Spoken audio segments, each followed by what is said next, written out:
All right, ready to dive in. We're tackling the 7 habits of highly effective people today. Excellent choice. And, so many of you sent in your notes and takeaways, so it seems like a lot of us are ready to, I don't know, like ditch the quick fixes and really unlock some lasting change. Yeah, that's what's so powerful about this book, right? Yeah.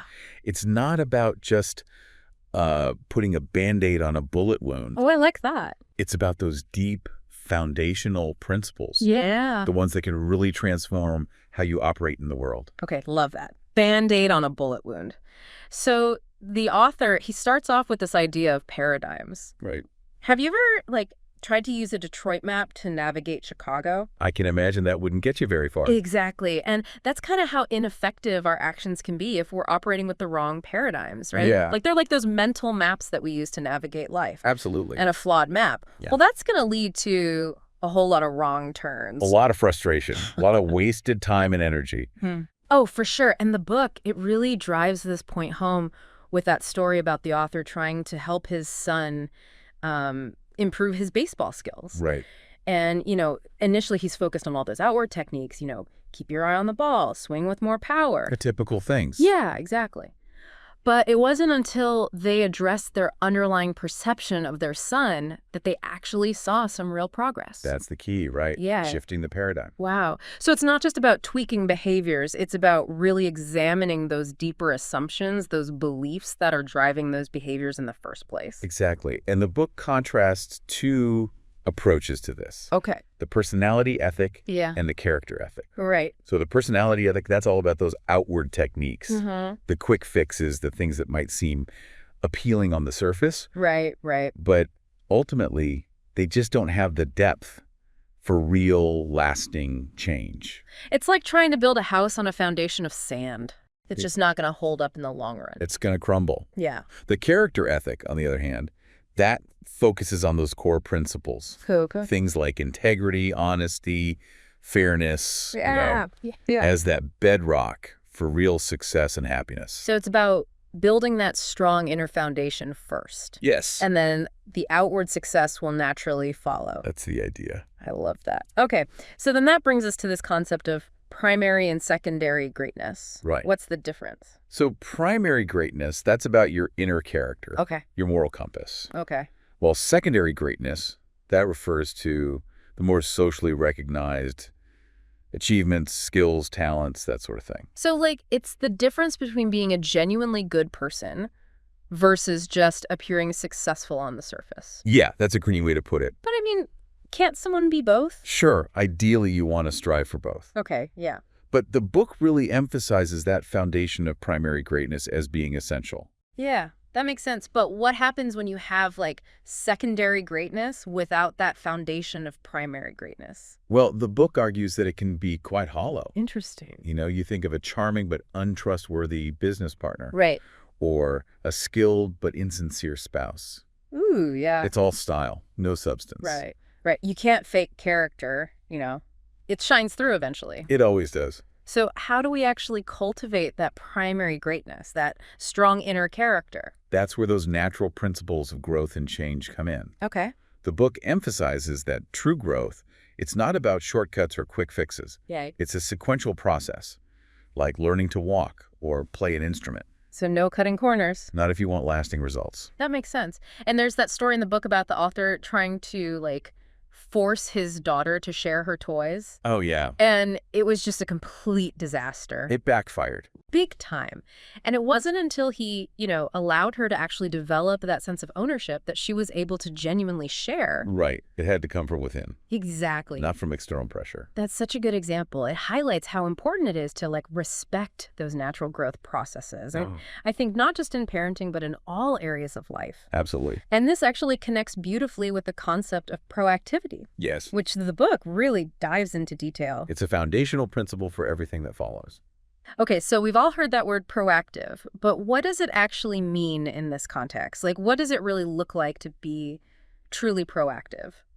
It's about recognizing that we have the power to choose our response to any given circumstance, Okay. rather than just reacting to it. So instead of being like a puppet, controlled by external forces. Exactly. We become the authors of our own lives. Oh, I like that. The author of your own life. But let's be honest, it's really easy to feel like we're at the mercy of those external circumstances. It is. Our boss, the traffic, the economy. I mean, how do we shift from that feeling of being reactive to truly being in control? The book introduces this idea of the circles of concern and influence to help illustrate this. Okay. So the circle of concern, that's filled with all the things we worry about, Right. but can't really control. The weather, politics, other people's choices, you name it. It's that stuff that keeps us up at night. Exactly. Yeah. Now, the circle of influence, on the other hand, comprises those things we can directly impact Okay. through our own choices and actions. Got it. So proactive people, they focus their energy on expanding that circle of influence rather than spinning their wheels worrying about things they can't control. So it's about focusing on what you can do, not what you can't. Precisely. And the author shares a story about helping his son in school. And it wasn't until they shifted their focus from worrying about the teachers to actively supporting their son's learning at home that they actually saw any improvement. Interesting. So it's not about just changing the external circumstances. It's about changing how we respond to them. Exactly. It's about being responsible. I like that. Recognizing that we have the power to choose our response even when things feel totally out of our control. Okay. Yeah, that makes sense. And this also ties into the difference between like haves and bees, right? Absolutely. So haves are those reactive desires. Yeah. If I only had more money, then I'd be happy. Oh, yeah. The if onlys. But bees, those are about proactive actions. Okay. I want to be more financially secure, so I'm going to learn new skills and explore new income streams. It's about taking action instead of just wishing things were different. Exactly. And we see this play out in such incredible ways, like throughout history, right? I mean, Gandhi, for example. Yes. He was like a master of proactive change. He didn't just complain about British rule. Right. He actively worked within his circle of influence to bring about change. Powerful example.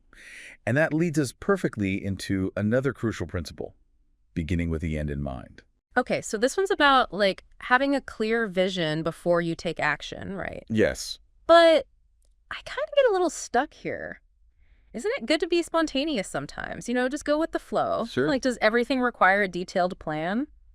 It's not about being rigid or inflexible. Okay. It's more about being intentional. Got it. The book emphasizes that everything is created twice. Okay. First mentally, then physically. Okay, interesting. So just like you wouldn't start building a house without a blueprint, Right. you need to have a clear vision of what you're trying to create. Makes sense. So it's more about having that guiding principle, Yes, that sense of direction. exactly. So whether you're starting a business, writing a book, even just planning your day, having that end in mind helps you make choices that are aligned with your overall goals and values. Oh, I see how that would be powerful. Particularly in those moments where you're feeling pulled in a million directions. It's like having that compass to guide you. I like that. Okay. And one of the best ways to, I guess, define that vision is through crafting a personal mission statement, right? That's right. This is where things get really personal. I've heard about these personal mission statements before, Yeah, but honestly, they've always kind of felt a little cheesy to me. I understand that. Like something you write at a self-help seminar and then forget about. Yeah. How do we make this a truly meaningful exercise? Well, the author actually had a similar experience. He did, until he had a conversation with his daughter about Jedi Knights. Oh, yeah. The Jedi Knight analogy. I remember that from the book. It was like a light bulb moment. It really helps to reframe the whole concept, right? It does. It's about defining your own unique code. Yes. Your own set of principles, not just copying someone else's. Exactly. Yeah. And it takes some real introspection and reflection Right. to create a mission statement that is truly authentic to you. But once you have that compass, it can be so powerful. So it's less about like a perfectly worded document and more about that deep inner clarity. Precisely. It's about defining those core values, your purpose, and the legacy you want to leave behind. Yeah. And then using visualization and affirmation to keep those principles front and center in your daily life. It becomes that lens through which you make decisions and take actions. That's the idea. I'm starting to see how this all fits together, but I'm also noticing that this is a lot to take in. It is. Maybe we should pause here Yeah, that's a good idea. and dive into those specific habits in more detail in the next part. That sounds like a plan. Okay, so we've laid the groundwork, explored the power of paradigms, the importance of character, and this idea of beginning with the end in mind. That's a great foundation. Yeah. Now we can really start unpacking those habits themselves and how to put them into practice. I'm excited to keep going. Me too. This is where it gets really interesting. Welcome back to our deep dive into the 7 habits of highly effective people. All right, let's jump right back in. We've laid the groundwork. We explored the power of paradigms, the importance of character, that crucial idea of beginning with the end in mind.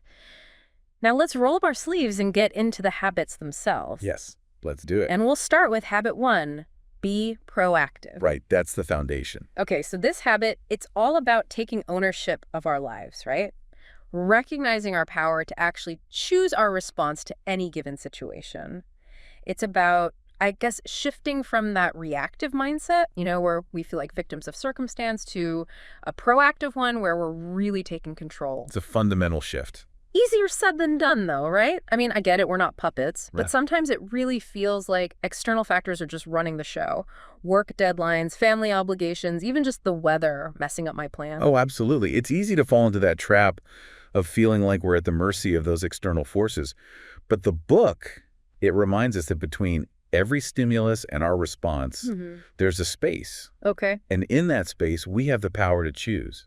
Okay, I see that. But how do we actually exercise that power, especially when it feels like everything's hitting the fan at once? One powerful technique the book suggests is paying attention to your language. Interesting. Notice how often you use reactive phrases like, I can't, I have to, or if only. That kind of language, it just reinforces a sense of helplessness and gives away your power. Ugh, I'm totally guilty of that. I have to work late. I can't possibly fit in a workout today. It's like a broken record. We all do it.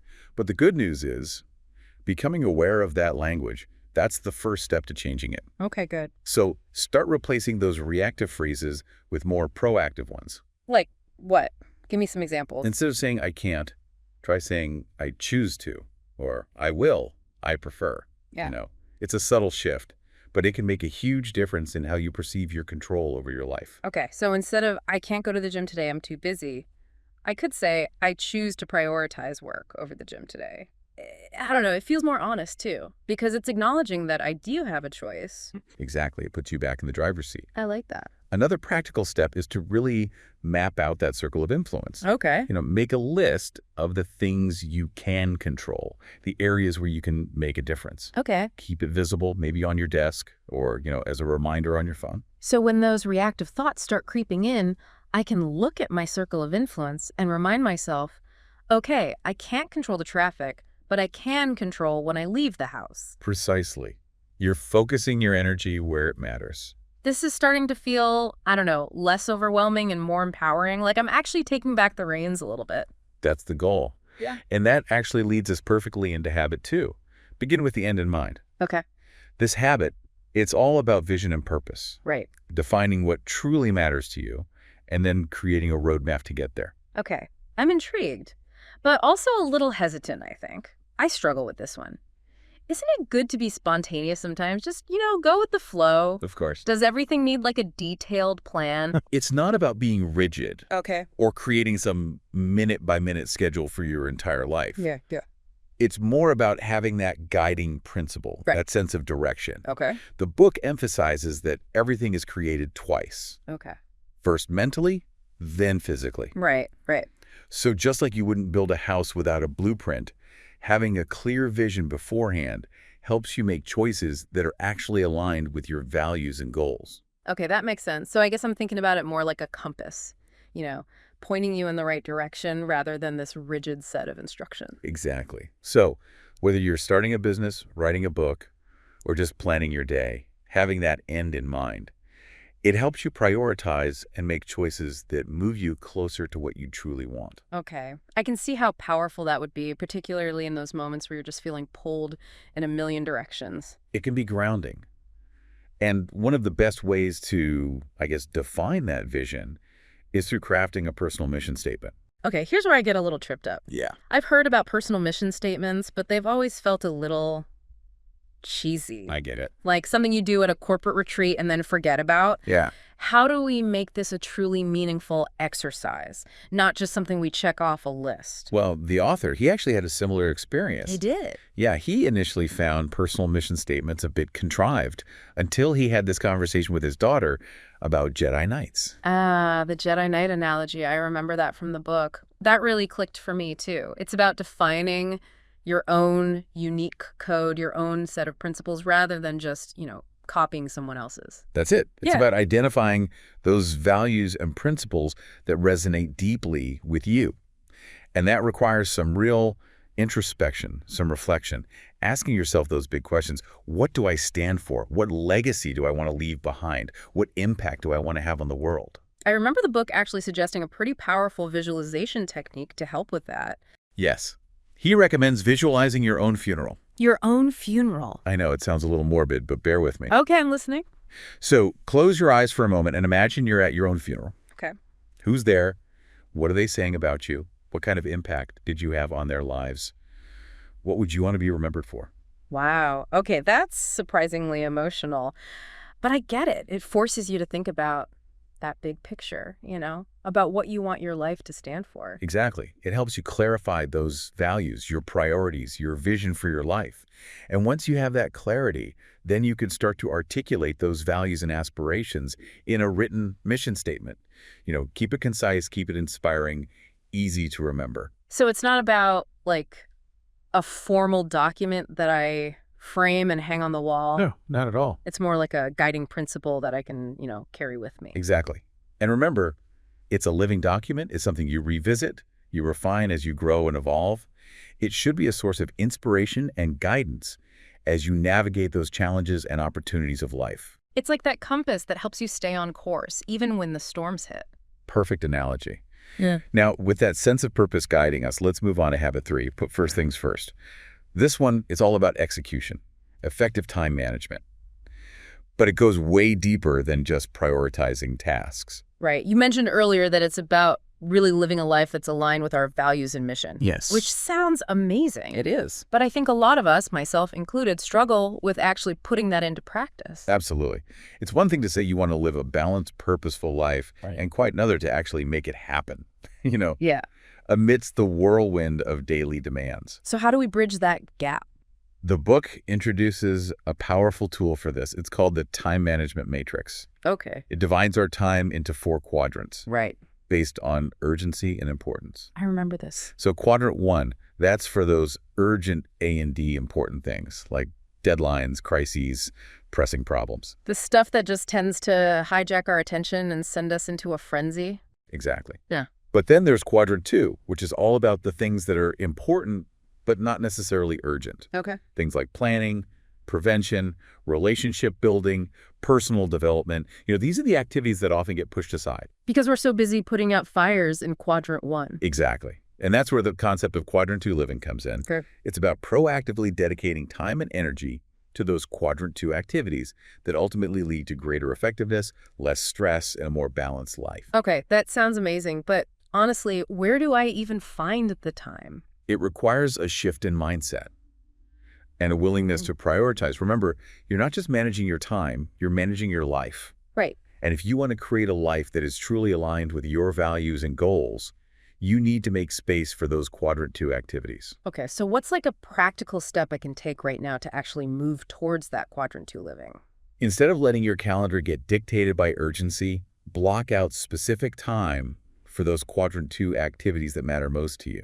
So schedule time for exercise, for connecting with loved ones, for working on that passion project that keeps getting pushed aside. Okay, so treat those activities like important appointments, even if they don't have a hard deadline attached to them. Exactly. And remember, those quadrant 2 activities, those are the ones that will ultimately reduce the number of quadrant 1 crises in your life. Okay. It's like that saying, an ounce of prevention is worth a pound of cure. Quadrant 2 is where we invest that ounce. I love that analogy. And I'm also realizing this whole time management thing, it's not just about my work life, it's about my entire life. It is. It's about creating space for what truly matters in all areas. Exactly. In the book, it also emphasizes the importance of weekly planning, not just daily planning. Weekly planning, it allows you to see your time in a broader context. Yeah. And make sure you're allocating it to those things that are truly important, not just the ones that are screaming the loudest. It's about creating that life of balance and intention. Precisely. And to help with that, the author introduces the concept of roles. Roles. Yeah, we all wear multiple hats in our lives, right? Right. Parent, spouse, friend, employee, community member. He suggests identifying those key roles and then setting goals and scheduling activities for each role every week. So instead of just reacting to whatever comes up, I'm proactively choosing how I want to spend my time and energy in each of those roles. That's the idea. It's about taking ownership of your life rather than letting it run you. And that sense of ownership can extend to how you delegate tasks to others as well. Okay, I'm curious about that. Delegation. I struggle with it. I either micromanage or just do everything myself because it feels easier. What's the secret to effective delegation? The book talks about two types of delegation. Okay. Gopher delegation and stewardship delegation. Right. So gopher delegation, that's the more traditional approach. You tell someone exactly what to do, how to do it, and when to do it. It's micromanaging disguised as delegation. Exactly. Yeah. And it often leads to frustration for both parties. Stewardship delegation, on the other hand, focuses on results. It empowers people to actually achieve those results in their own way.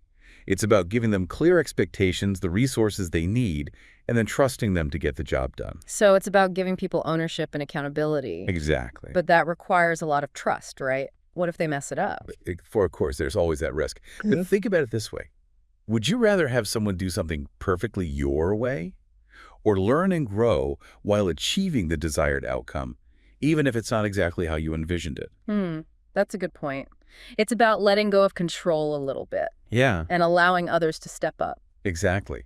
And it often leads to surprising results, innovative solutions that you might not have thought of yourself. Okay, so we've covered the first 3 habits. We have. Be proactive, begin with the end in mind, and put first things first. These are like the private victories, right? Yes. The ones that are all about mastering ourselves. Exactly. They lay the foundation for the next 4 habits, which are the habits of public victory. Oh, interesting. Okay. These are all about effective interdependence, Okay. building meaningful relationships, creating win-win outcomes. And those are the habits that I think, a lot of us are really craving in today's world, right? Absolutely. More connection, more collaboration, more genuine win-win situations. So where do we start? Habit 4. Think win-win. Okay. This one, it's all about shifting from a mindset of competition and scarcity to one of cooperation and abundance. I love that. It's about seeking those mutually beneficial solutions in all of our interactions, seeing life as a cooperative arena, not a battlefield. Oh, I love that image. But the reality is, we're surrounded by win-lose thinking. We are. It's like ingrained in our culture. It's everywhere. From school to business, even our personal relationships sometimes. It can be hard to escape. How do we break free from that? The book uses a really powerful analogy to illustrate this problem. It's called the race to Bermuda. Oh, yeah, I remember this one. So it's a story about this company president. He wants his employees to cooperate, right? But then he sets them up in direct competition with each other for a trip to Bermuda. So someone has to lose in that scenario. Exactly. And it perfectly highlights how our systems and structures can actually undermine our desired outcomes. Right. If we want win-win, we need to create win-win systems. Okay, so it's not just about individual mindset. Right. It's about actually creating an environment that supports collaboration and mutual benefit. That's a key piece. And the book really emphasizes that win-win, it's not just a technique. Right. It's a philosophy. Okay. It's a way of life. Yeah. And it's based on 3 key character traits. Okay, what are those? Integrity, maturity, and the abundance mentality. Okay. Break those down for me. How do those actually support win-win thinking? So integrity is about aligning your actions with your values. Yes. Being honest, being trustworthy, being reliable. Makes sense. Maturity is about finding that balance between courage and consideration. So being assertive about your own needs and wants, but also being empathetic and respectful of the needs of others. Right, so you're not just a pushover. Exactly. And then the abundance mentality, that's about believing there's enough for everyone. Okay. That one person's success doesn't diminish another's.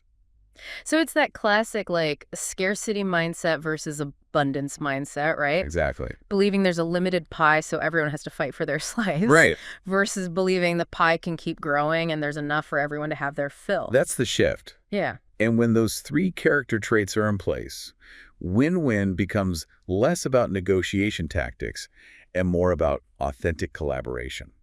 So it's not just about getting your way, it's about creating something better together. Exactly. And the book also talks about the importance of win-win agreements. What are those? These are essentially clear expectations, mutually agreed upon outcomes. Okay.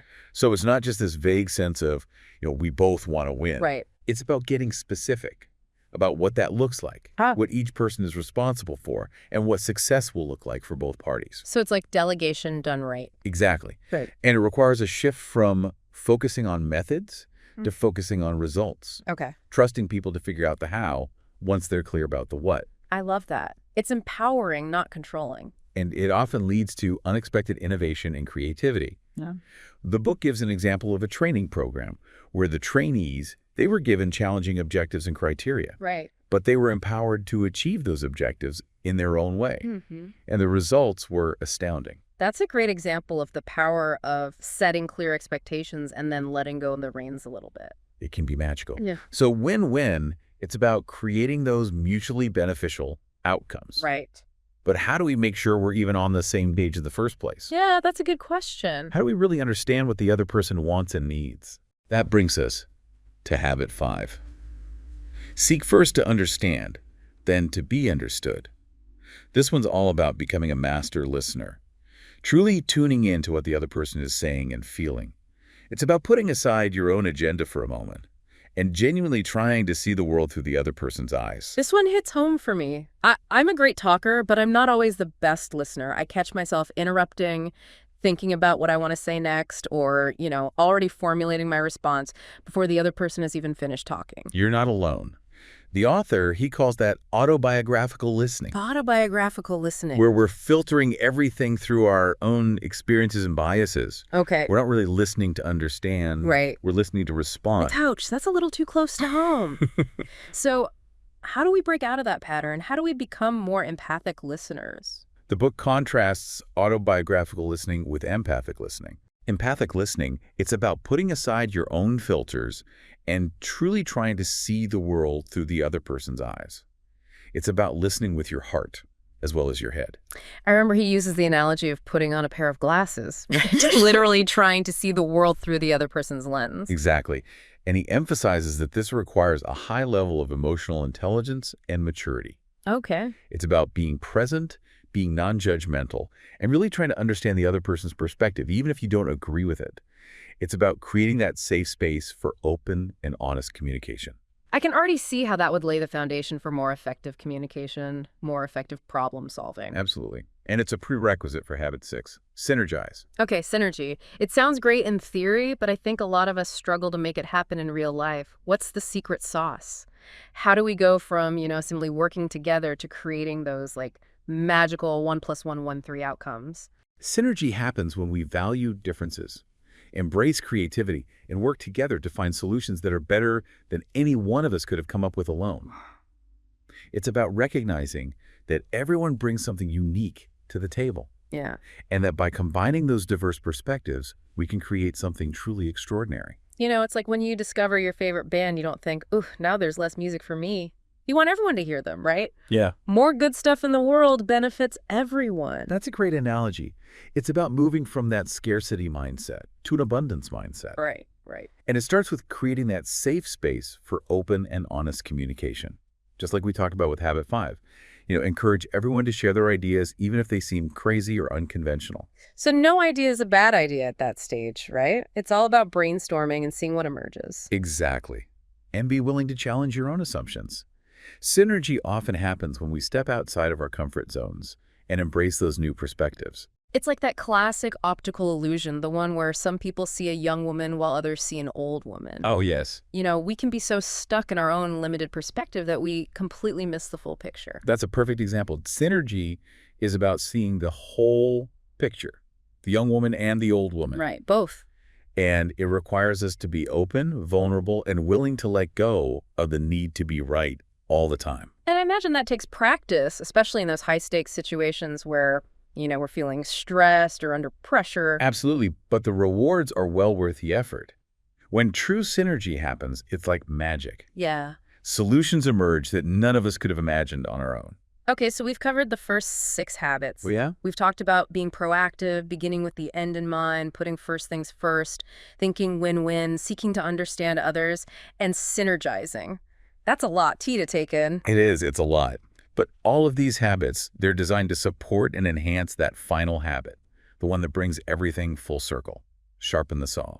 I'm curious about this one. It sounds like it's about self-care, It is. but it feels a little different than the typical, bubble bath and face mask kind of self-care. It is. It's much more holistic than that. Okay. Sharpen the saw, it's about renewing ourselves in 4 key dimensions. Okay. Physical, spiritual, mental, and social emotional. It's about taking care of ourselves so we can show up fully in all areas of life. So he uses that great analogy of a lumberjack who's trying to cut down a tree with a dull saw. Right. He's working hard, but he's not making much progress. He's going to wear himself out. Yeah, exactly. It's so easy to get caught up in the doing that we forget about the being. It is. We get so focused on the output, we neglect the input. Right. But sharpening the saw, it's about recognizing that we can't pour from an empty cup. We can't. We need to take that time to renew ourselves so we can be more effective in all areas of life. Absolutely. Okay, so let's break down those 4 dimensions. What does it mean to sharpen the saw physically? So that's about taking care of your physical body. Okay. Eating healthy foods, getting enough sleep, exercising regularly. The basics. The basics. But he emphasizes that this is not about vanity. It's about taking care of the vehicle that carries us through life. Yeah, it's about having the energy and stamina to actually do the things that matter most to us. Exactly. And then there's sharpening the saw spiritually. Okay. So this is about connecting with our core values, our beliefs, right? Yes. It's about finding your center, that source of strength and inspiration. He suggests activities like meditation, prayer, spending time in nature, or reading inspiring literature. It's about nurturing your soul, that inner compass that guides you. Exactly. And then there's sharpening the saw mentally. Okay, so this is about expanding our minds, right? Right. Learning new things, reading, writing, engaging in those stimulating conversations. Yes. It's about keeping your mind sharp and engaged, expanding your knowledge and understanding of the world. And it's not just about formal education. It's about being a lifelong learner, being curious, having that thirst for knowledge. Always be learning. I love that. And finally, there's sharpening the saw socially, emotionally. Right. This one's all about nurturing your relationships, connecting with people who matter to you, Okay. building trust, practicing empathy, creating those win-win situations we talked about earlier. So it's about investing in those connections and making sure your interactions are positive and uplifting. Exactly. And it's about recognizing that our social and emotional well-being are deeply connected to the quality of our relationships. Yeah, we're social creatures after all. We need those connections to thrive. And the book stresses that sharpening the saw in all 4 dimensions, this isn't a luxury. It's a necessity. It's not selfish, it's essential. Exactly. It's about taking care of yourself so you can show up fully for others. And he encourages us to make it a daily habit, what he calls the daily private victory. So dedicating time each day to renewing ourselves in all 4 dimensions. Yes. He suggests dedicating at least an hour a day to these activities. It may seem like a lot, but think about it as an investment Okay. in your overall well-being and effectiveness. It's like putting on your own oxygen mask first, before assisting others. A perfect analogy. Wow. And remember, this is a lifelong journey, Right. not a destination. We're never done sharpening the saw. Never done. It's about continuous improvement, always striving to be a little bit better each day. I like that. And, he also emphasizes that our conscience, it plays a vital role in this process, right? It does? He describes our conscience as this inner compass that guides us towards correct principles. Yeah. Those universal truths that are timeless and enduring. Our internal guidance system. It's that voice inside us that tells us what's right and what's wrong. And we can nurture that voice, Nice. by exposing ourselves to inspiring ideas, by engaging in meaningful conversations, by making choices that are aligned with our values. It's about living a life of integrity, being true to ourselves. Exactly. And that's what the 7 habits are all about. It's about becoming principle-centered, proactive, purpose-driven, and effective in all areas of life. It's about creating a life of meaning and fulfillment, not just success in that traditional sense. And it's a journey, not a destination. A journey that begins with that first step. That first choice to be proactive, to begin with the end in mind, to put first things first. I'm feeling inspired, but also a little overwhelmed. There's so much here to unpack and apply. Maybe we can dedicate the final part of our deep dive to exploring some practical strategies for implementing these habits in our daily lives. That's a great idea. We've covered the theory. Now let's get down to that practical application. We'll explore some specific tips and techniques for putting these habits into action one step at a time. Amazing. Stay tuned for the final part of our deep dive into the 7 habits of highly effective people. We'll be right back. Welcome back to the final part of our deep dive into the 7 habits of highly effective people. It's been quite a journey. Yeah, we've, explored the principles. Unpack the theory. And now it's time for the rubber to meet the road. Yes, exactly. How do we actually take all this amazing wisdom and turn it into, real lasting change in our lives? Well, that is the million-dollar question, isn't it? It is. It's so easy to feel inspired by these ideas. Right. But then, real life kicks in. Tell me about it. We fall back into those old habits. Yep. The key is to remember, this is a journey. Okay. It's not a destination. I like that takes the pressure off a bit. Exactly. We don't have to master all 7 habits overnight. Nope, one step at a time. But I'm still feeling a bit overwhelmed. Like, where do we even begin? Start small. Okay. Choose one habit that really resonates with you. One that you feel would make a significant difference in your life right now. Okay. And it doesn't have to be the easiest one. Oh, really? In fact, sometimes tackling the most challenging habit first can actually lead to the biggest breakthroughs. I like that. Go big or go home. But seriously, let's say I'm struggling with proactivity. I feel stuck in that reactive rut. It happens. Constantly responding to, urgent demands and neglecting the things that truly matter. Right, those quadrant 1 fires. Exactly. What's like a practical step I can take today to actually become more proactive? Remember that language shift we talked about earlier? Oh, yeah. Start paying attention to how often you use those reactive phrases. Like I can't, I have to, or if only. Oh, yeah. Those phrases, they just reinforce a sense of helplessness. They do. And they keep you stuck in that reactive cycle. I am so guilty of that. I can't possibly fit in a workout today. I have to work late. It's like my default setting. We all have those default settings. Yeah. But becoming aware of them, Yeah. that's the first step to changing them. Okay, good. So consciously replace those reactive phrases with more proactive ones. Okay, so like instead of, I can't go to the gym today, I could say, I choose to prioritize work over the gym today. It feels more honest, too. It does. Because it's acknowledging that I do have a choice.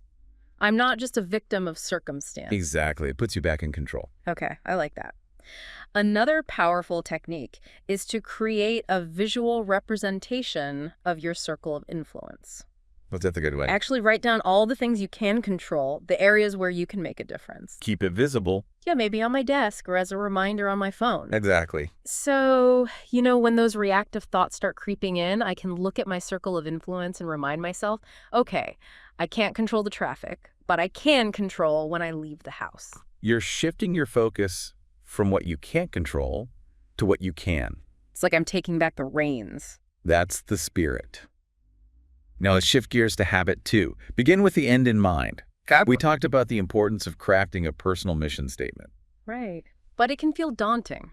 It can. Honestly, I'm still a little stuck on that one. It's so easy to just get lost in the day-to-day and lose sight of the bigger picture. I understand. That's where visualization can be really powerful. Remember the funeral visualization we talked about earlier? Oh, yeah. It might sound morbid, but it's a powerful way to cut through the noise and connect with what truly matters to you. Okay, I'm willing to try anything at this point.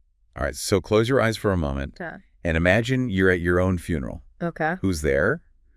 What are they saying about you? What kind of impact did you have on their lives? What do you want to be remembered for? Wow, okay. That's surprisingly emotional. But I get it. It forces you to think about your legacy, about what you want your life to stand for. Exactly. It helps you clarify your values, your priorities, your vision for your life. And once you have that clarity, then you can start to articulate those values and aspirations in a written mission statement. Keep it concise, inspiring, and easy to remember. So it's not a formal document that I frame and hang on the wall? No, not at all. It's more like a guiding principle that I can carry with me? Precisely. And remember, it's a living document. You review it regularly, make adjustments as needed, and use it as a touchstone to make sure your decisions and actions are aligned with your deepest values and aspirations. Okay, that feels more manageable. It's not about perfection, it's about progress. Exactly. Yeah. Now let's move on to habit 3. Put first things first. Yep. Okay. This one's all about effective time management, and the time management matrix is a really powerful tool to help with that. Yeah, we talked about the 4 quadrants. Right. Urgent, important, important, not urgent, urgent, not important, and not urgent, not important. You got it. But honestly, I'm still a little fuzzy on how to actually use this matrix in real life. The key is to start scheduling your week based on your priorities, not just your urgencies. Look at your mission statement, look at your roles, and then block out time for those quadrant 2 activities that will move you closer to your goals. So that means scheduling time for exercise, for connecting with loved ones, for working on that passion project that keeps getting pushed aside, and treating those activities like important appointments, even if they don't have a deadline attached to them. You're proactively creating a life that's aligned with your values and goals, rather than just reacting to whatever comes up. I'm starting to see how this all fits together. It's like building a muscle.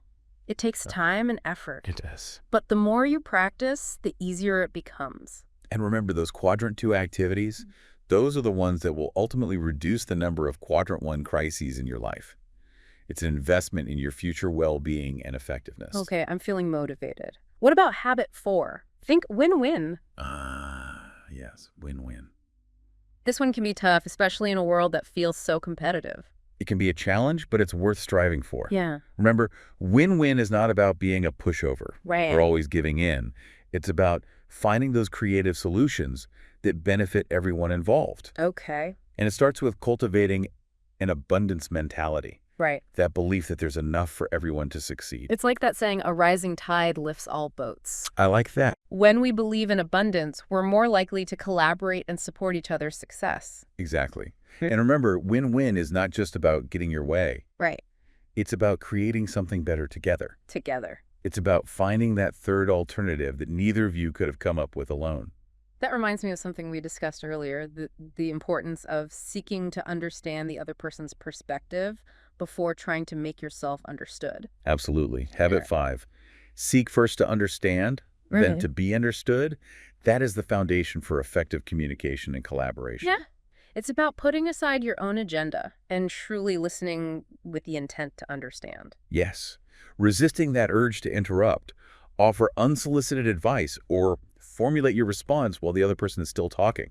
It's hard. It is, but it's a powerful skill to develop. So being present, being curious, and asking clarifying questions to make sure you truly understand the other person's perspective.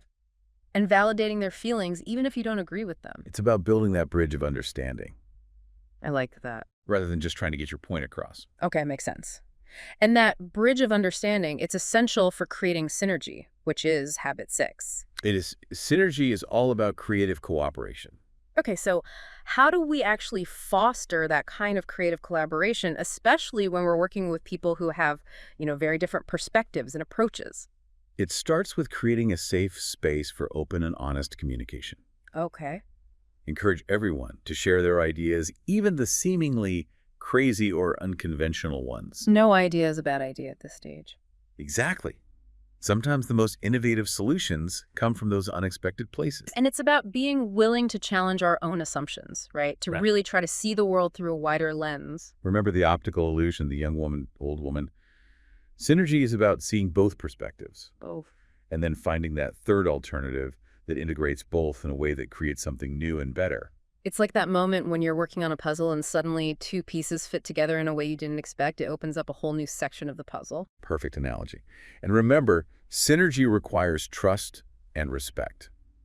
We need to feel safe enough to share our ideas, even the vulnerable ones, without fear of judgment or criticism. Okay, that makes sense. And I'm sensing a theme here, a connection between all these habits. They're not just isolated concepts, they build upon each other, right? Absolutely. Each habit supports and enhances the others, and they all culminate in habit 7. Sharpen the saw, which is about renewing ourselves in all 4 dimensions: physical, spiritual, mental, and social emotional. It's about taking care of ourselves so we can show up as our best selves in all areas of life. It's not selfish, it's essential. It's an investment. Yeah. And it's not about achieving some perfect state of balance. Right. It's about making self, that's a great example. Yeah. It's about finding those activities that resonate with you and that replenish you in each of those 4 dimensions. It sounds like a recipe for a more balanced, joyful, and fulfilling life. It is, and remember, it's a journey, not a destination. Right. We're all works in progress, and that's okay. The key is to keep learning, keep growing, and keep striving to become the best versions of ourselves. This has been an incredible deep dive. I agree. It's been a pleasure exploring these habits with you. I feel like I have a whole new toolkit for creating lasting change in my life. That's wonderful to hear. But the real work starts now, right? It does. Knowledge is only power when it's applied. So I have a challenge for you and for everyone listening. What is one small step you can take today to apply one of these principles in your own life? Yeah, pick one habit, one strategy, and commit to putting it into action. Don't wait for the perfect time or the perfect circumstances, Start now. because the journey of 1,000 miles begins with a single step. Well said. Thank you for joining us on this deep dive into the 7 habits of highly effective people. We hope you found it inspiring and empowering. And remember, keep sharpening that saw. Until next time, keep striving for that upward spiral of growth and effectiveness.